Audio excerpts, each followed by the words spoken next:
Salut à tous! Saviez-vous que derrière chaque bulletin météo se cache un véritable langage secret? Des lignes mystérieuses, des lettres A et D, des masses d'air qui s'affrontent. Tout cela n'est pas du hasard. Dans cette vidéo, on plonge dans le monde fascinant des courants d'air et des prévisions météorologiques.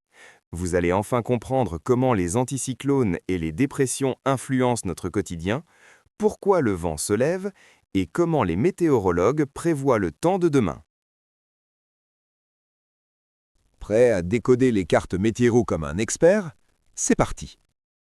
On a tous déjà regardé une carte météo en se disant « mais qu'est-ce que ça veut dire tout ça ?»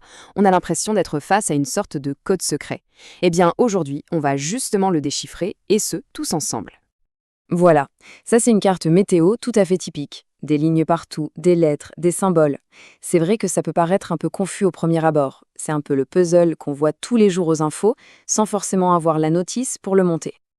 Mais en réalité, ce n'est pas si secret que ça. C'est un langage visuel et une fois qu'on en a les clés, c'est même incroyablement logique. Alors l'idée, c'est qu'on apprenne à le parler ensemble. Vous êtes prêts? Allons-y. Pour tout comprendre, il faut commencer par la base, le concept fondamental derrière tout ça, la pression atmosphérique. Alors, qu'est-ce que c'est? C'est une force qu'on ne voit pas, bien sûr. C'est tout simplement le poids de l'immense colonne d'air qui se trouve juste au-dessus de nos têtes. Et cette force, c'est le véritable moteur de la météo. C'est elle qui met tout en mouvement, tout part de là. Et ce qui est vraiment intéressant, c'est que cette pression, elle n'est jamais stable. Jamais.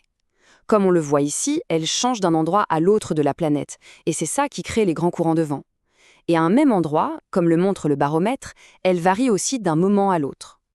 Bon, dans cette grande histoire que nous raconte la météo, il y a toujours deux personnages principaux, deux forces qui s'opposent et qui dirigent tout. D'un côté, on a les hautes pressions, qu'on appelle les anticyclones, et qu'on repère avec la lettre A. Là, l'air descend. Et de l'autre côté, on a les basses pressions, les dépressions, marquées par un D. Et là, au contraire, l'air monte. La valeur qui sert un peu de référence entre les deux, c'est 1015 hectopascales. Pour se le représenter plus simplement, voilà à quoi ça ressemble. Un anticyclone, c'est comme une montagne d'air. La pression est maximale au centre. Une dépression, c'est tout l'inverse, c'est un creux, une sorte de vallée où la pression est minimale au centre. Et alors, la conséquence directe de tout ça, c'est le temps qu'il fait. Dans un anticyclone, l'air qui descend se réchauffe et s'assèche, ce qui dissipe les nuages. Résultat, du beau temps, un ciel dégagé. À l'inverse, dans une dépression, l'air qui monte se refroidit, l'humidité se condense et ça crée des nuages, et donc de la pluie ou de la neige. Ok, maintenant qu'on connaît nos personnages principaux, il faut bien voir comment les météorologues arrivent à les dessiner sur une carte. Et leur premier outil pour ça, ce sont ces fameuses lignes, les isobars. Une isobare, c'est tout simple, c'est une ligne qui relie tous les points qui ont exactement la même pression atmosphérique au même moment. Pensez aux courbes de niveau sur une carte de montagne. Eh bien, c'est pareil, mais pour le relief de l'air. Et voilà ce que ça donne sur une carte. Ces lignes nous dessinent parfaitement le paysage de la pression. On repère tout de suite les centres d'action, les A pour les anticyclones et les D pour les dépressions. D'ailleurs, petite info en plus, plus les lignes sont serrées, plus la pente est raide et donc plus le vent souffle fort. Mais l'histoire ne s'arrête pas à la pression. La météo, c'est aussi et surtout une histoire de conflit, de rencontre entre des masses d'air qui ont des températures différentes. Ces zones de collision, on appelle ça des fronts. Et voici les deux principaux. On a le front froid, la ligne bleue avec les triangles.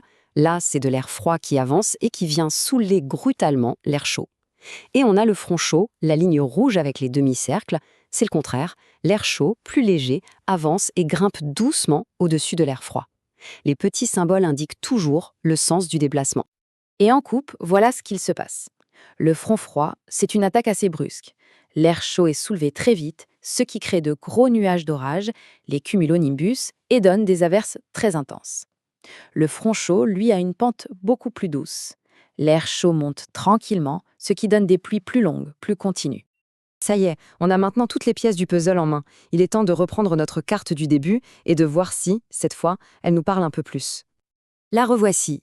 Mais normalement, cette fois, ça ne ressemble plus à un code secret, n'est-ce pas? On a les clés de lecture pour comprendre l'histoire qui est en train de se jouer. Alors, comment on fait concrètement? C'est simple. D'abord, on localise les moteurs, les A, les anticyclones, pour savoir où est le beau temps, et les D, les dépressions, pour repérer le mauvais temps.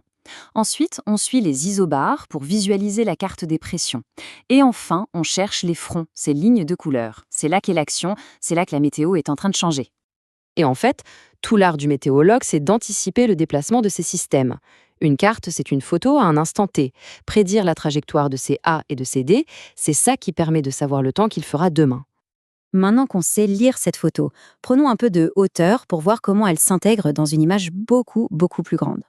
Parce que ce qu'on vient de décrypter, ce n'est qu'une toute petite partie d'un immense ballet qui se joue à l'échelle de la planète. Ces anticyclones, ces dépressions, tout ça fait partie des schémas globaux, interconnectés, qui façonnent notre monde. Et vu de l'espace, c'est juste magnifique. Finalement, la météo d'une journée, ce n'est qu'une seule pièce du puzzle. Mais si on assemble toutes ces pièces, jour après jour, année après année, on obtient l'image complète de notre climat. Savoir lire la météo, c'est donc aussi faire un premier pas pour comprendre les grands enjeux climatiques. J'espère que ce décryptage vous a plu et merci de l'avoir suivi. شكراً على المشاهدة. إذا عجبك الفيديو لا تنسى الاشتراك في القناة، قناة بروفي التعليمية.